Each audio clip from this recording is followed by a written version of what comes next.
여호수아 21장을 끝으로 정복과 배분의 이야기가 사역이 모두 마무리되게 됩니다. 그 말은 여호수아의 할 일이 이제 마감이 되었다라는 말이겠죠. 그러면서 22장에서는 그동안 수고한 요단 동쪽 편의 땅을 배분받은 지파들을 축복하면서 이제 너희 땅으로 돌아가도 좋다 하고 돌려보내는 장면이 22장의 이야기입니다. 자, 이 22장의 이야기 스토리를 좀 이야기하려면 앞부분에 성경 구절을 조금 읽어야 합니다. 여호수아 22장 1절에서 6절 말씀을 또 한번 저와 여러분이 교독하도록 하겠습니다. 그때의 여호수아가 르벤 사람과 갓 사람과 므낫세 반 지파를 불러서 여호와의 종 모세가 너희에게 명령한 것을 너희가 다 지키며 또 내가 너희에게 명령한 모든 일에 너희가 내 말을 순종하여 오늘까지 날이 오래도록 너희가 너희 형제를 떠나지 아니하고 오직 너희의 하나님 여호와께서 명령하신 그 책임을 지키도다. 이제는 너희 하나님 여호와께서 이미 말씀하신 대로 너희 형제에게 안식을 주셨으니 그런즉 이제 너희는 여호와의 종 모세가 요단 저쪽에서 너희에게 준 소유지로 가서 너희의 장막으로 돌아가되 오직 여호와의 종 모세가 너희에게 명령한 명령과 율법을 반드시 행하여 너희의 하나님 여호와를 사랑하고 그의 모든 길로 행하며 그의 계명을 지켜 그에게 친근히 하고 너희의 마음을 다하며 성품을 다하여 그를 섬길지니라 하고 여호수아가 그들에게 축복하여 보내매 그들이 자기 장막으로 갔더라. 요단 동편의 지파들은요, 요단 동쪽 편의 땅을 이미 얻었습니다. 그러나 약속의 조건이 뭐였냐 하면 너희들의 처자와 아이들과 가축과 모든 것은 이 요단 동편에 머물러도 좋지만 그러나 너희 싸움에 나갈 만한 너희 남자들은 칼을 들고 요단 서쪽으로 건너가서 요단 서쪽의 땅을 차지할 백성들과 함께 싸우고 끝까지 싸우고 마무리할 때까지 싸우라라는 조건이었습니다. 그래서 요단 동쪽 지파의 남자들은 가족들을 다 머물려 두고는 요단강 건너와서 그 요단강 건너의 서쪽 땅을 다 차지하기까지 집 떠나서 열심히 전쟁을 치르고 이제야 마무리되고는 돌아가는 시점인 것입니다. 여러분, 이 가나안 정복의 전쟁이 몇 년쯤 걸렸을까? 저도 정확히 잘 모르겠습니다만 여러 설이 분분합니다. 의견이 여러 가지인데요. 어떤 이는 7년 걸렸다는 사람도 있고 어떤 이는 16년 걸렸다고 하고 어떤 이는 30년 걸렸다고 말하는 이도 있습니다. 주장하는 바가 다 다양해서 정확히 몇 년이나 이 정복 전쟁에 소요되었는지는 잘 모르겠지만 여러분, 요단 동편 지파들의 입장에서 한번 보십시오. 그들이 집을 떠나 가축을 버리고 내버려 두고 싸움의 전장에 나가서 돌아다닌 지가 벌써 7년 혹은 16년 혹은 30년이 되었다는 겁니다.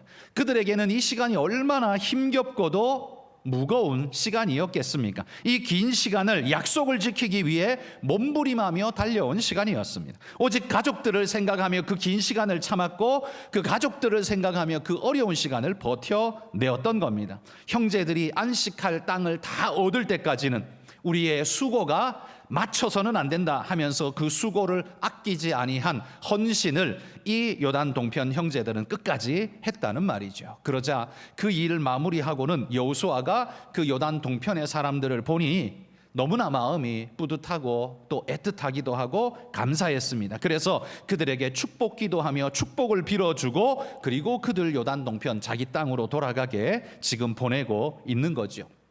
여러분, 성도 여러분, 이 요단 동편의 사람들이요 7년 혹은 30년 얼마일지 모를 이 긴 시간을 그 약속 하나 지키기 위해서 집 떠나서 목숨 걸며 이 모든 헌신을 다 하고 있는 이 모습처럼 성도 여러분, 우리도 약속을 지키기 위해 이런 헌신하고 노력하는 그런 분들이 되시기를 소망합니다.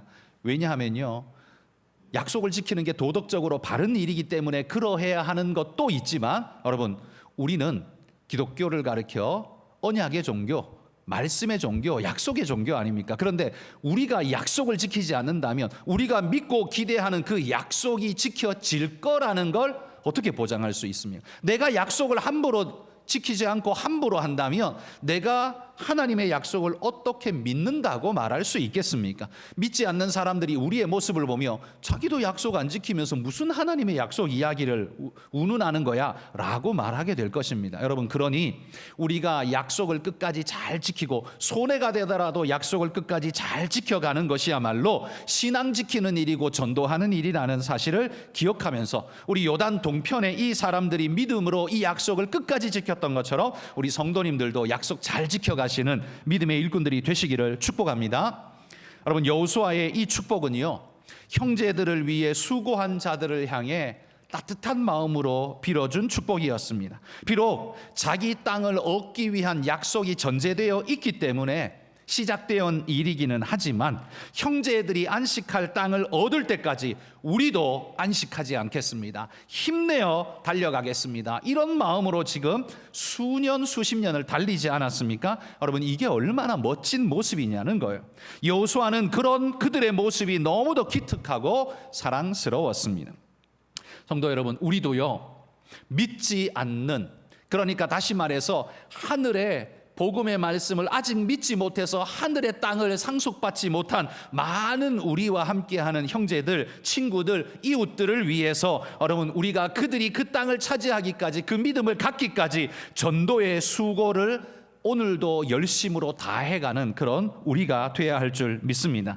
우리 주님이 보실 때요, 우리가 우리 형제의 전도를 위해 그 영혼이 구원 얻고 저 천국에 하나님께서 허락해 준 약속을 상속받기 위해 우리가 애쓰고 힘쓰는 모습을 보여준다면 우리 하나님께서 보실 때 여러분, 우리가 얼마나 사랑스럽게 보이겠습니까? 그런 자에게 하나님이 복을 부어 주지 않겠습니까? 그러니 여러분, 우리가 애쓰고 힘쓰는 건 구원 얻기 위해서가 아니라 구원 얻게 하기 위해서이고요, 뿐만 아니라 그로 인해서 하나님의 축복을 덧입기 위해서 우리가 이 일을 한다는 것 기억하면서 여러분, 요단 동편의 우리 형제들처럼 열심으로 그렇게 사역하고 힘써 나가시기를 축복합니다. 자, 여기 보면 이제 요단 동편으로 돌아가도 좋다는 허락받고 축복기도 받고 돌아가던 이스라엘 백성들이 10절에 보시면 요단 강 앞에서 특별한 일을 한 가지 합니다. 우리 10절 말씀 같이 한번 읽어봅시다. 르벤 자손과 갓 자손과 므낫세 반 지파가 가나안 땅 요단 언덕가에 이르자 거기서 요단가에 제단을 쌓았는데 보기에 큰 제단이었더라. 그들이 이 정복 전쟁을 마무리하고 돌아갔다 그러면 깨끗하게 이야기가 끝날 텐데요, 이야기가 이렇게 끝나지 않습니다. 돌아가는 길에 요단강 가에서 큰 제단을 쌓았더랍니다. 이 르벤과 갓과 므낫세 반지파는 왜 거기에다가 제단을 쌓았을까요? 물론 그들이 쌓은 제단은요, 우상 숭배를 하기 위한 제단은 아니었습니다. 제사 드리기 위한 제사 용도의 제단도 아니었습니다. 그들이 쌓은 제단은 그들의 말처럼 한마디로 말해 증거용 제단이었습니다. 증거가 되는 제단이라는 거죠. 고대에는요, 이런 제단과 혹은 돌탑들이 어떤 의미를 가지고 쌓기 때문에 어떤 의미를 나타내는 징표, 상징물이 되어지죠. 이들 요단 동편 지파들도요, 요단 건너기 전에 이 제단을 쌓음으로써 이 제단이 의미하는 바를 자기 후손들에게와 이스라엘 백성 앞에 지금 선포하는 겁니다. 그 의미가 뭐냐 하면, 우리는 요단을 건너 요단 동쪽 편으로 가지만 요단 서편에 있는 우리 이스라엘과 우리는 하나이며 그들이 믿는 섬기는 하나님을 우리도 여전히 섬기며 우리도 그 하나님께 예배하러 갈 것이다 라는 약속을 그 징표 속에, 제단의 징표로 그렇게 새겨둔 의미였다는 거예요. 자, 28절 말씀입니다. 한번 읽어보겠습니다.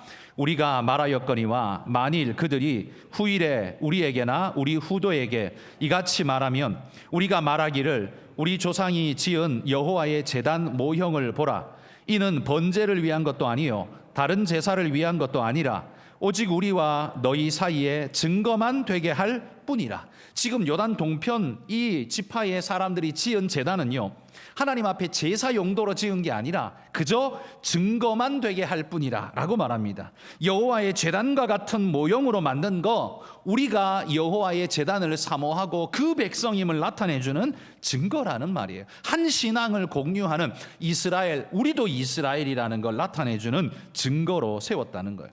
그런데 여러분, 이 증거의 제단을요, 딴 데가 아니라 요단강 건너가기 직전에 요단 언덕가에다가 거기다가 이렇게 제단을 쌓았다고 합니다.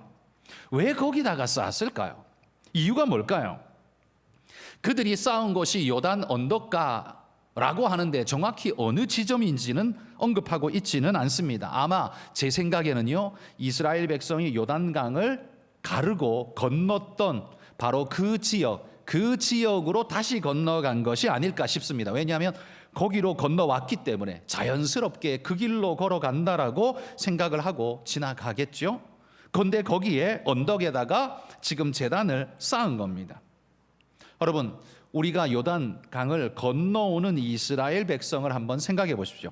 요단강을 건너서 언약궤를 메고 물에 들어가자 강이 갈라졌고, 이스라엘의 제사장들이 그 강 한가운데에서 언약궤를 메고 서 있을 때에 이스라엘 백성은 그 강을 맨 땅으로 다 건너갔습니다. 그런데 여호수아가 명령했죠. 이 강 바닥에 있는 큰 돌을 가져다가 이 바닥에도 12돌을 쌓아서 제단을 만들고, 그리고 또 다른 돌을 가져다가 저 강 바깥에 길갈에다가 쌓아서 그곳에서 제단을 쌓아 징표로 삼으라라고 명령했었습니다. 그러니까 지금 요단강 가에는 뭐가 있어요? 제단, 12돌로 쌓은 제단 징표가 있는 거예요. 그러니까 지금 이스라엘 백성이 이 요단 동쪽 편 사람들이 제단을 쌓은 것은 바로 그 징표가 있었던 곳 그 근처가 아닐까 싶습니다. 왠고하니 이 길갈의 제단은, 길갈의 요단강 건너고 쌓은 제단은 의미가 뭐예요? 하나님이 우리로 하여금 요단강을 마른 땅으로 건너게 하셨다. 그 증거가 뭐냐? 이 돌들은 전부 요단강 제일 밑에 강 아래에 갇혀 있었던, 잠겨 있었던 돌로 쌓은 제단이다. 이게 바로 증거다라고 보여준 게 그 길갈의 제단이었거든요.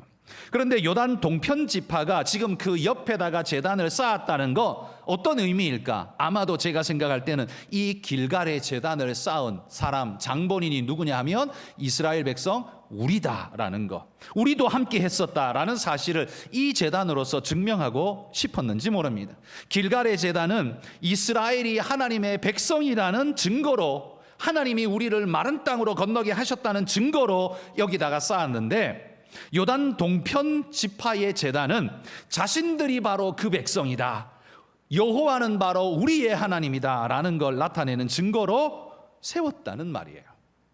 그러면 여러분, 우리는 이런 질문이 또 한번 가질 수 있습니다.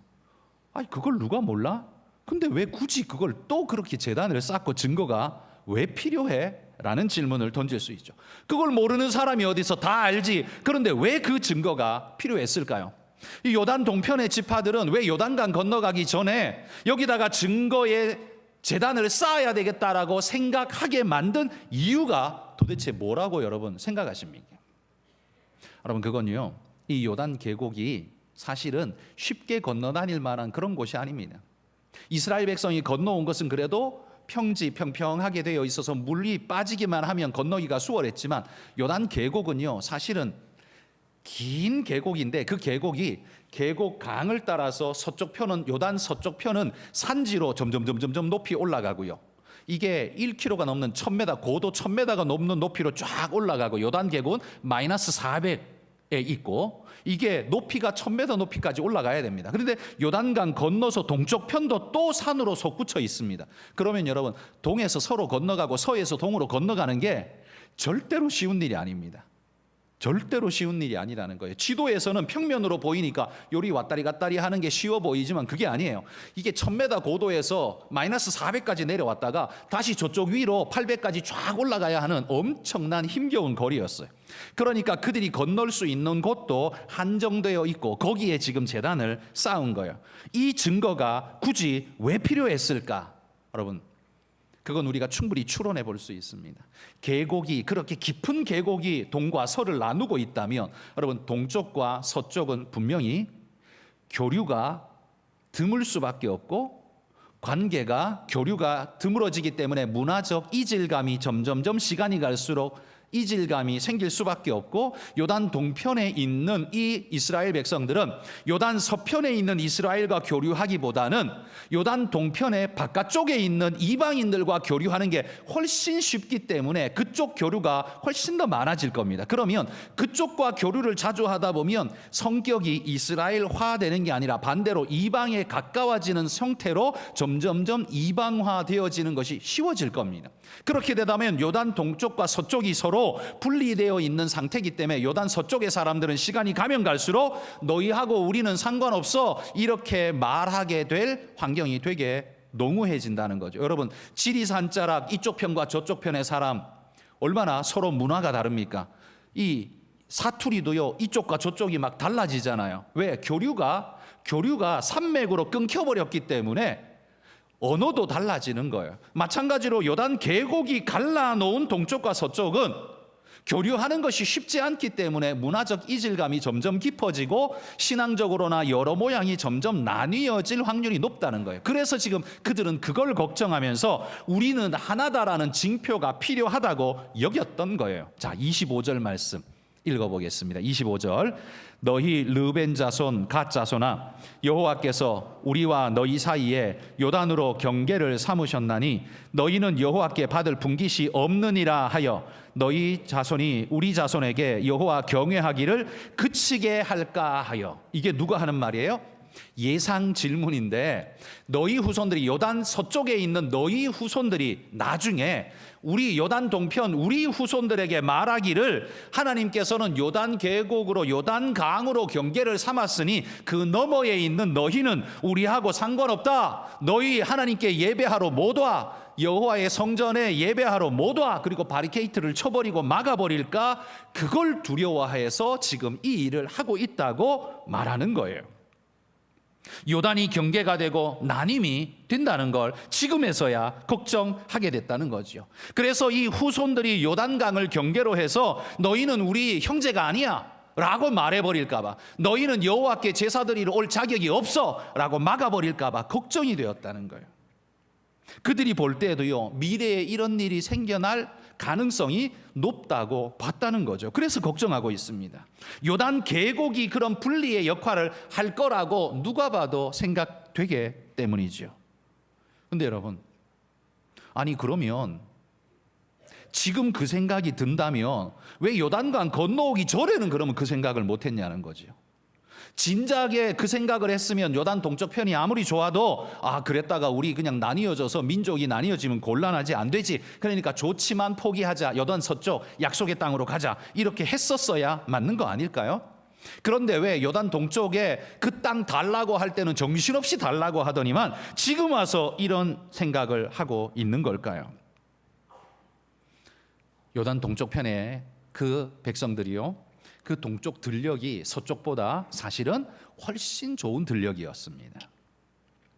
요단 동쪽 편은요, 이 르벤, 갓, 므낫세 지파가 얻은 땅들은 평지가 쫙 넓게 초목이 쫙 펼쳐져 있는, 목초지가 펼쳐져 있는, 그래서 목축하기 너무 좋은 그런 곳이었어요. 우리나라로 말하면 그 전라도의 황금 들녘 같은 그런 곳이라는 거죠. 여러분, 농부에게 그런 땅 너 어디 할래? 산지 할래? 황금 들녘 할래? 하려면 당연히 황금 들녘을 택하는 게 마찬가지 아닐까요? 마음 아닐까요? 그러니 이들도 목축하는 자였기 때문에 요단 들녘이 너무 매력적이었습니다. 뿐만 아니라 40년 동안 광야 생활했으니 얼마나 힘들어요. 그만하고 싶은 거예요. 이 고통스러운 광야길 이제 그만 가고 싶고 우리도 정착하고 싶다. 그러니까 요단강이 자기를 갈라지게 만들 거라는 건 생각도 못하고 무조건 요단 동쪽 좋은 땅이니까 무조건 달라고 했었던 거예요. 그런데 그때는 생각을 못했는데 요단강 건너서 서쪽 다 정복하고 요단강 동쪽으로 건너가려고 보니까 그게 이제 생각나는 거예요. 그러니까 마음이 급할 때는요, 아무것도 생각 안 나다가 나중에 해결되고 나니까 이제서야 그게 걱정이 되는 거죠. 여러분, 요단 동편의 사람들이 조금만 신중하게 생각했더라면, 조금만 멀리 보고 생각했더라면 아무리 요단 동쪽 편의 들녘이 좋아도 그거 달라고 하지 않고 약속의 땅, 원래의 땅 서쪽으로 가서 함께 했을 텐데, 그들은 지금 이걸 걱정하고 있는 거죠. 그러니 우리가 보기에요, 이 동쪽 사람들 좀 미련하네라는 생각이 들 수도 있을 겁니다. 여러분, 왜 그 생각 진작 못했을까요? 들판이 매혹적이었기 때문이라고 했습니다. 40년 자기 삶이 힘들었기 때문이라고 했습니다. 여러분, 여러분의 인생 속에도요, 하나님의 말씀과 삶이 충돌할 때 삶이 궁핍하면, 힘들면 이 요단 동편의 백성들처럼요, 나중 생각 안 하고 신앙에서 떨어질 거 생각 못 하고 나중에 신앙이 희석될 거 생각 못 하고 덥석 좋은 거 들판을 물어버리죠. 많은 돈 먹어버리려고 하죠. 그걸 선택하게 되죠. 신앙 나중에, 지금 이거 먼저라고 생각하게 되죠. 여러분, 그런 일이 우리 안에 얼마나 많이 있어질 수 있는지 오늘 이 말씀을 보며 한번 새겨보십시오. 특별히 고3 같으면 어떻게 해요? 고3 같으면 예배 나중에 해도 되지, 뒤로 던져놓고 지금 당장 수능 시험 쳐야지, 여기에 몰입하다 보면 마음이 쫓기죠. 해야 할 일은 산더미 같죠. 공부는 산더미 같죠. 그럼 어떻게 해요? 신앙이고 뭐고 내버려, 그건 나중에 내던져놓고 이거 먼저 선택하는 거예요. 이게 요단 동편의 사람들이 했던 모습이라는 겁니다. 그런데 우리도 그런 일을 되게 자주 한다는 거예요. 직장에서 쫓기면, 벌어먹고 사는 게 힘들면 어떻게 해요? 마음이 조급해지면, 궁핍해지면, 어려워지면 우리는 약속의 말씀이 희미해지고 자꾸만 이걸 먼저 잡게 된다는 거예요. 요단 동편 사람들이 그랬다는 겁니다. 여러분, 다 내일을 생각하고 오늘 우리가 눈에 보이는 대로 덥석 아무거나 붙잡는 이런 어리석은 우를 범하지 않기를 주의 이름으로 축복합니다. 그런데 여러분, 이들의 모습 속에서 또 반대로 이렇게 볼 수도 있어요. 그들의 좀 미련해 보인다라고 책망할 수도 있지만 반대로 생각할 수도 있어요. 그건 뭐냐 하면, 그들이 지금 돌아가면서 뭘 걱정해요? 자기들이 하나님에게서부터 분리될까 봐. 왜냐하면 언약궤와 성막은 서쪽에 있으니까요. 이 사람들이 우리를 요단강 건너편에 너희는 우리하고 상관없어라고 잘라버릴까 봐 걱정하는 거잖아요. 예배 드리러 못 갈까 봐, 하나님을 경배하러 못 갈까 봐 지금 걱정하고 있는 겁니다. 여러분, 이 걱정이 얼마나 귀하냐라는 말이에요. 가면서 이스라엘 형제들과 분리될까 봐, 하나님께 예배 드리러 못 갈까 봐 지금 걱정하고 있어요.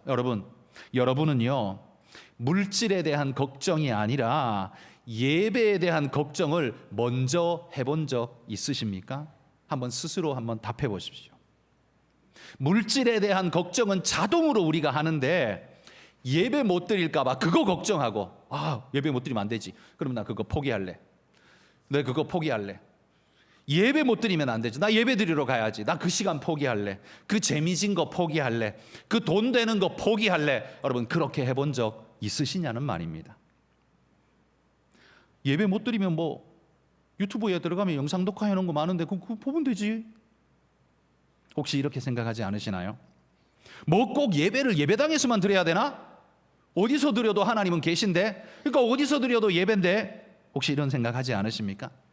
한두 주쯤 예배 안 드린다고 별일 있어?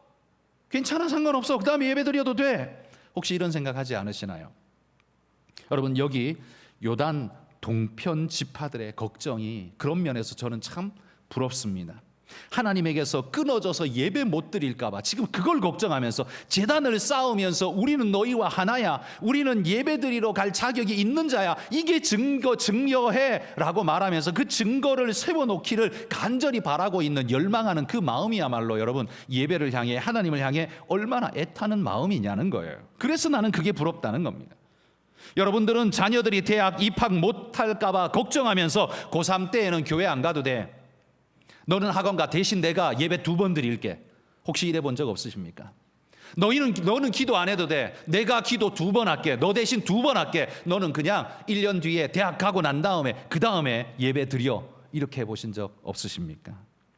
여러분, 요단 지파 동편의 사람들이 예배에서 제외될까 봐 두려워하며 걱정하며 제단을 쌓는 이 마음, 여러분들이 잊지 않으시기를 축복합니다. 이런 자세가 우리에게 있어야 한다는 거예요. 여러분, 우린 찬송가, 이 찬송가를 즐겨 부릅니다. 주 예수보다 더 귀한 것은 없네, 부름받아 나선 이 몸 어디든지 가오리다. 우린 이 찬송 부르는데 정작 우리 자녀들을 위해서, 또 나 자신을 위해서 예배 못 드리면 어떡하지? 라는 여러분 그런 마음에 쫓겨서 모든 거 포기하고 예배드리러 온 적 얼마나 있습니까? 혹시 너무 쉽게 생각하고 뭐 이러면 되지 저러면 되지 하고 여러분 풀어 헤쳐버린 그런 때 여러분 많지 않습니까? 요단 동편 지파들은요 이런 걱정으로 요단 언덕 가에다가 제단을 쌓으면서 그 제단 이름을 엣이라고 불렀습니다. 엣. 이 엣이라는 말의 뜻이 뭐냐면 증거라는 뜻입니다. 그러니까 그들은 거기다가 증거를 쌓아놓은 거예요. 하나님, 내가 주님 앞에 예배 드리러 가야 하는 증거가 여기 있습니다. 하나님, 내가 예배 드리러 갈 수 있는 증거가 여기 있습니다. 내가 이스라엘 백성임을 증명하는 증거가 여기 있습니다. 그러면서 그들이 그 요단 강가에다가 증거의 제단을 쌓아 두었다는 말이에요. 무엇에 대한 증거냐 하면 하나님은 우리의 하나님입니다. 우리는 하나님을 예배합니다. 우리는 하나님을 예배해야 하는 존재입니다라는 증거를 거기에 쌓아 두었단 말이에요. 그렇게 그들은 여호와 하나님과 떨어지지 않기를 갈망하고 있는 모습을 이렇게 보여주고 있다는 겁니다. 하나님과 붙어 있는 증거를 남기고 싶어 했습니다. 누구도 우리를 밀어낼 수 없고 관계없다 말할 수 없도록 나중에 혹시 그런 일이 벌어질까 봐 지금 걱정하면서 거기에다가 제단을 쌓고 있다는 겁니다. 여러분, 여러분에게는 어떤 엣이 여러분 삶에, 여러분 심령 속에, 여러분 삶의 흔적 속에 어떤 엣이 있습니까? 여러분은 하나님 앞에 어떤 엣 제단을 쌓아가고 계십니까? 여러분은 이 걱정 때문에 어떤 증거를 세우고 계시냐는 말입니다. 여러분, 주일 성수가 율법이 아니라 여러분의 엣이 될 수 있기를 여러분 저는 갈망합니다. 뭐 주일 성수 안 하면 천국 못 가냐? 이렇게 묻는 분들 물론 못 가지는 않습니다. 갈 수 있습니다. 그러나 그렇게 묻는 질문의 저희가 뭡니까? 주일 성수를 하고 싶다는 소리입니까? 안 하고 싶다는 소리입니까? 후자 아닙니까? 안 해도 될 이유를 만들기 위해서 그렇게 질문하는 것 아닙니까? 100이면 100 그렇게 질문하는 사람 거의 대부분이 후자의 성향이 강하게 드러납니다. 그러나 여러분, 주일 성수는 천국 가고 말고의 개념으로 할 게 아니라 뭐냐 하면 내가 하나님 앞에 얼마나 예배하고자 하는 갈망이 있는가를 보여주는 증거의 엣이 바로 주일 성수라는 말입니다. 내가 하나님을 사모하고 그분을 사랑하고 예배하기를 원한다라는 그 갈망의 모습이, 그 증거의 엣이 바로 그 주일 성수로 거기 제단에 쌓아지는 것이라는 말이에요. 천국 가기 위해서 주일 성수하는 게 아니라 하나님과 나 사이에 증거가 됩니다. 바로 이거라는 말입니다. 그러므로 여러분, 우리 성도 여러분, 주일 성수가 여러분의 엣이 되기를 축복합니다. 여러분이 하나님 앞에 드리는 11조가 여러분의 엣이 되기를 소망합니다. 이 11조가 내 삶에 쓰이면 얼마나 유용해요. 그 돈이 얼마나 큽니까? 그렇지만 하나님, 이것이 증거가 됩니다. 내가 하나님을 사랑하고 내가 하나님을 예배하고 내가 하나님 앞에 붙어 있기를 간절히 구한다는 증거가 됩니다 라고 하나님 앞에 내어드릴 수 있는 용기가, 그 믿음이 있으십니까? 그게 여러분의 엣인 줄 믿습니다. 여러분 하나님 앞에 봉사하고 섬기는 섬김이 여러분의 엣이 되기를 축복합니다. 요단 동편지파, 이 요단강에 있는 이 동편지파 사람들은요 지금 오늘을 걱정하는 게 아닙니다. 내일을 걱정하는 겁니다. 그래서 24절에 보면 그들의 말 속에 이런 말이 있어요. 후일에, 이러면서 걱정합니다. 후일에. 지금 이스라엘 12지파 중에서 누구도 요단강 동쪽 편지파를 남이라고 말하는 사람 아무도 없습니다. 왜? 왜냐하면 요단 서쪽을 정복하기 위해 함께 피 흘리며 싸웠으니까요.